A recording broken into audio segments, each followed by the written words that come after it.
दोस्तों, कल से जो एक बड़ी खबर चल रही थी, आपने सुना होगा कि रसिया पूरी तरीके से सेट है पोलैंड पे अटैक करने के लिए।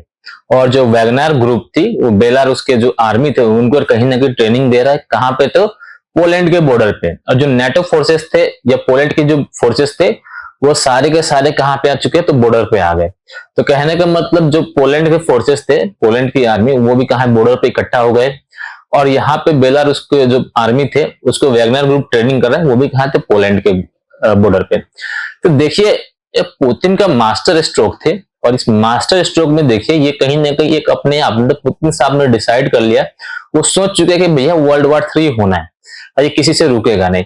ये जाहिर सी बात थी। और इसका अनुमान लगाया जा रहा था कि जैसे यूक्रेन रशिया का वार जितने समय से खींच रहा है, लगातार 2 साल से, अगर इसमें डायरेक्टली कोई दूसरा देश एंट्री करता तो उस टाइम ही वर्ल्ड वॉर हो जाता। लेकिन किसी दूसरे देश ने डायरेक्टली एंट्री की नहीं। वो क्या कर रहे थे? तो जैसे वेस्टर्न कंट्री हो गया, नेटो कंट्री हो गया, नेटो को जो आर्मी थी, नेटो को फोर्सेस तो पहले से पोलैंड में थी, मौजूद थी, जैसे वार स्टार्ट हो गया था। लेकिन यूक्रेन को सपोर्ट करने के लिए बैक, यानी बैक दरवाजे, पीछे के दरवाजे से वो क्या कर रहे थे? जो भी लॉजिस्टिक चाहिए थी, जो भी सामान चाहिए थे, जो भी पैसा चाहिए था, जो भी हथियार चाहिए था, वो सब सप्लाई किया जा रहा था। और वो रास्ता कहां से? तो पोलैंड से। तो रशिया ने पहले ही वार्निंग किया था, अगर इसमें किसी देश ने किसी प्रकार के यूक्रेन की सहायता की तो हम उसको छोड़ने वाले हैं नहीं। तो रशिया को तो बात दिख रहा था कि वेस्ट, रशिया ने धमकी दी थी, आप समझिए धमकी ही दिया था कि कोई दूसरा देश इंटरफेयर करता है या मदद करता है यूक्रेन को, हम उसको छोड़ेंगे नहीं।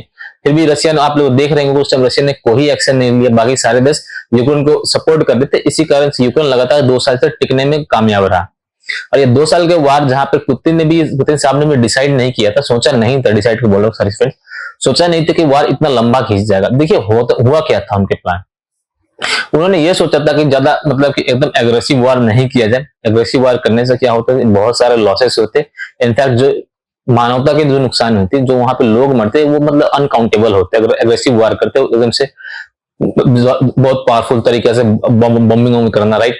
तो उन्होंने सोचा कि धीरे धीरे, आहिस्ता आहिस्ता एंट्री करेंगे, आहिस्ता आहिस्ता करके यूक्रेन को कब्जा लेंगे, ताकि जो भी नुकसान हो वो कम हो। मैं उनका प्लान ये था। लेकिन वहां पर देखा उन्होंने कि यूक्रेन को पीछे के चैनल से, पीछे के दरवाजे से पूरे वेस्ट कंट्री, पूरे नेटो, दुनिया से बहुत सारे देश उसको सपोर्ट करने लगे।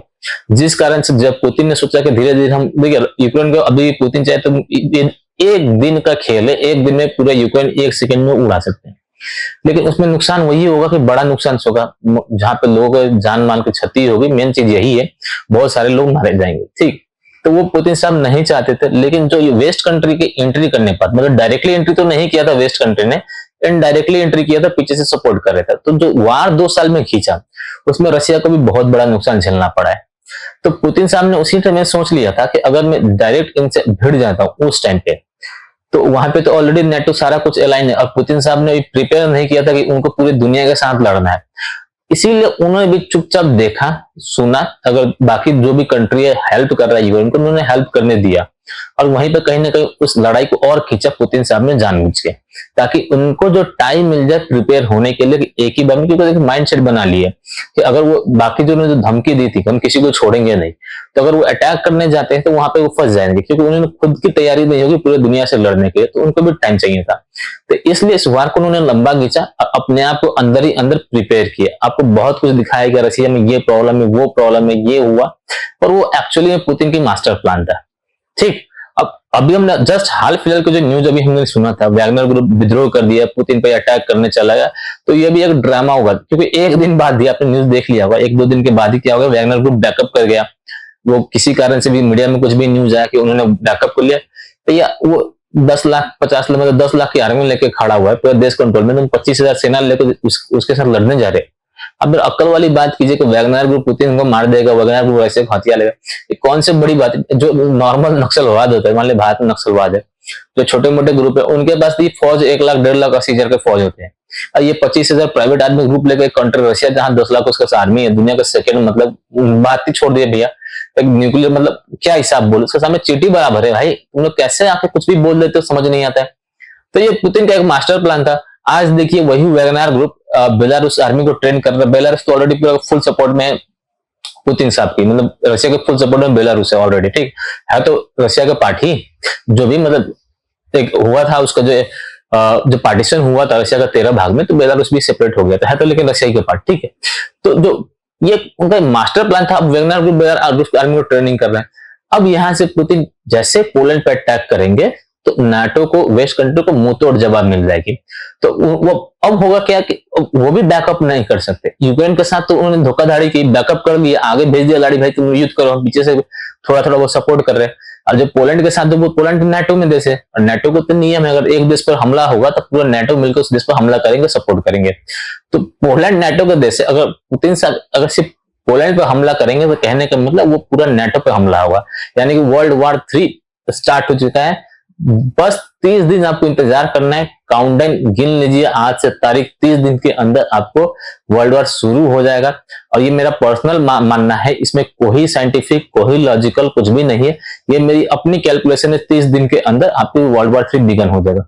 स्टार्ट तो बहुत पहले हो गई थी, कोल्ड वॉर के रूप में चल रहा था, अब जो एग्रेसिव वॉर होगा वो आपको देखने को मिल जाए 30 दिन के अंदर, क्योंकि रशिया मानने वाला है नहीं, उसने पूरा प्लानिंग कर लिया, तैयारी में है, वो अगले 1 हफ्ते 2 हफ्ते में वो अटैक कर देगा। अभी से पूरा जो भी फौज है इकट्ठा होना स्टार्ट होगा दोनों साइड के बॉर्डर पे, ठीक। और रशिया फुल तरीके से प्रिपेयर है, फुल तरीके से प्रिपेयर है, पूरे वर्ल्ड को एक अपना पावर दिखाने के लिए। जो उसने धमकी दी थी, वो धमकी का मतलब क्या, वो रशिया भी साबित करने की कोशिश करेगा, जिस कारण बहुत बड़ा यहाँ मतलब विनाश होने वाला है। वर्ल्ड वॉर 3 तो बहुत बड़ा विनाश है, ये है मतलब वर्ल्ड वॉर 3 के मतलब दुनिया के आदमी मतलब लगभग 30% से लेकर 40% नापो, मिनिमम 20% तो जनसंख्या तो खत्म ही हो जाना है दुनिया का। और इसका सबसे बड़ा उदाहरण भी ये है, जो रशिया के, जो यूएस के जो अरबपति लोग हैं, जो सबसे रईस लोग, उन लोगों ने मतलब जो भी अपने गोदाम है, मतलब खाने पीने का सामान इकट्ठा करना स्टार्ट कर दिया। खासकर उन लोग जो चावल है, वो चावल भर भर के खरीद रहे। अब इसका न्यूज आपको यह दिखाया जा रहा है कि इंडिया ने एक्सपोर्ट बैन कर दी, इसीलिए यूएस के लोगों ने क्या कर दिया कि अपने चावल, जो रीस है, अरबपति है, वो चावल खरीद कर गोदाम में भर रहे। इसका कोई लॉजिक नहीं बनता, कोई तुक नहीं बनता कि अगर भारत ने चावल एक्सपोर्ट करना बंद कर दिया तो उनके मतलब सिर्फ क्या, नॉन बासमती चावल, ठीक है, जो बासमती चावल नहीं है उनको एक्सपोर्ट करना बंद कर दिया। तो दुनिया में और सारे देश हैं, बासमती तो अभी भी एक्सपोर्ट कर ही रहे, और भी सारे देश है, वहां से भी एक्सपोर्ट करा सकता था, चाइना से भी करा सकता था। तो ये कोई तुक नहीं बैठता, उनको पता रहता है, बड़े जो भी बड़े लोग हैं अरबपति है खासकर बाहर के, उनको सारी चीज पता रहता है। वो कहीं ना कहीं अनुमान कर रहे हैं कि ये सिचुएशन तो पैदा होने वाला है, और इसका रिजल्ट उनको भी पता है। तो पैसा हो ना हो, खाना तो होना जरूरी है, ठीक। जो ऐसा सिचुएशन आता है तो वहां पे पैसा से कुछ नहीं मिलता है, राइट। खाने के लिए आपको मिल गया, वही सबसे बड़ी बात है। तो वो सिचुएशन में कहीं उनको ना जाना पड़े, इसलिए वो अभी से प्रिपेयर करना स्टार्ट कर दिया, राइट। ये मेरा मानना है, हो भी सकता है मैं गलत हूं, लेकिन एक बात तो तय है कि ये वर्ल्ड वॉर 3 अब स्टार्ट हो जाना। अब किसी ने भविष्यवाणी की होगी नहीं की होगी वो अलग बात है, हम बहुत सारी भविष्यवाणी भी देखा, पहले से सुन भी रहे, देख भी रहे। तो इस बार पुतिन सब मानने वाले हैं नहीं, उन्होंने जो एक्चुअली जो बोलते वो करते भी है, ऐसा नहीं कि उन्होंने कुछ भी बोल दिया। जो ग्लोबल माहौल में होता है, कोई कंट्री आकर धमका देता है, हमने बीच में बहुत सारे देखा, अमेरिका तो बार बार ऐसे धमकी देता है फिर बैकअप कर लेता है, उसका मतलब ही नहीं बनता है। पर रशिया ऐसा नहीं है, वो ऐसा नहीं कर रहे हमारा। तो इस चीज को आप लोग देखिए, अगर हो सके आप भी, भारत में भी जो लोग हैं, तो इस चीज के लिए प्रिपेयर रह के बैठिए।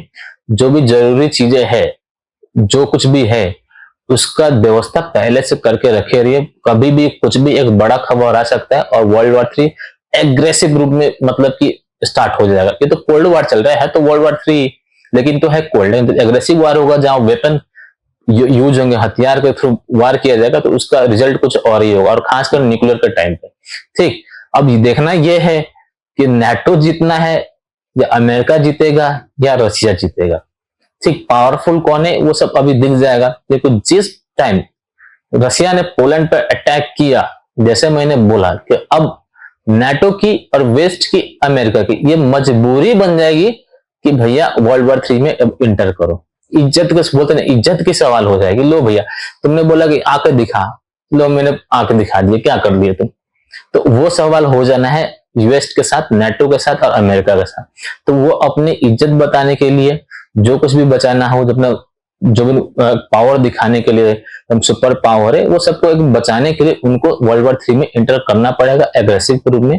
तो बस मेरा मानना यही है कि भगवान करे ऐसा ना हो, लेकिन इसके चांसेस ना के बराबर है। इसके चांसेस मैं आपको बोल रहा हूं ना के बराबर है। पुतिन एक आर्मी पीपल है, फोर्स में काम कर चुके, फाइटर जेट के पायलट भी रह चुके, तो तो वो लोग आर्मी को तो आप लोग जानते ही है भैया, आर या पार, ज्यादा कुछ सोचते वोचते नहीं है। और वो लोग जो बोल दिए, उनको कोई धमकी दिया, उनको कोई चैलेंज किया, तो वो लोग बड़ा खुशी से एक्सेप्ट करते हैं और उससे पीछे हटते नहीं। तो ये उनका नेचर है, नेचुरली जो अंदर से एक नेचर होता है ना वो इंसान का, वो कभी मरता नहीं है। हालांकि वो पॉलिटिक्स में लंबे समय से है, तो पॉलिटिक्स के एरिया में होता है ना कि आपको नर्म भी बनना पड़ता है, लेकर चलना पड़ता है सब कुछ साथ। लेकिन जो इंसान का जो एक अंदर का नेचर होता है ना, वो ऑटोमेटिकली एक दिन आपको आ ही जाता है बाहर, आपको देखने को मिल ही जाता है। तो शायद वो नेचर पुतिन साहब के अंदर अभी भी जिंदा है, और वही नेचर है जो पुतिन साहब यानी कि रसिया, और 10 कुछ दिन की बात है, आर्मी इकट्ठे हो गए, बस इंटर होने ही वाले। अभी के लिए मैं इतना ही बताना चाहता था, एक बहुत बड़ी खबर थी। उम्मीद कर रहा हूं आप लोगों को समझ आया होगा। वीडियो अच्छा लगा तो लाइक का बटन जरूर दबाइएगा, चैनल को सब्सक्राइब करना मत भूलिएगा अगर आपने वीडियो यहां तक देखा होगा। तो अभी तक के लिए इतना ही था फ्रेंड।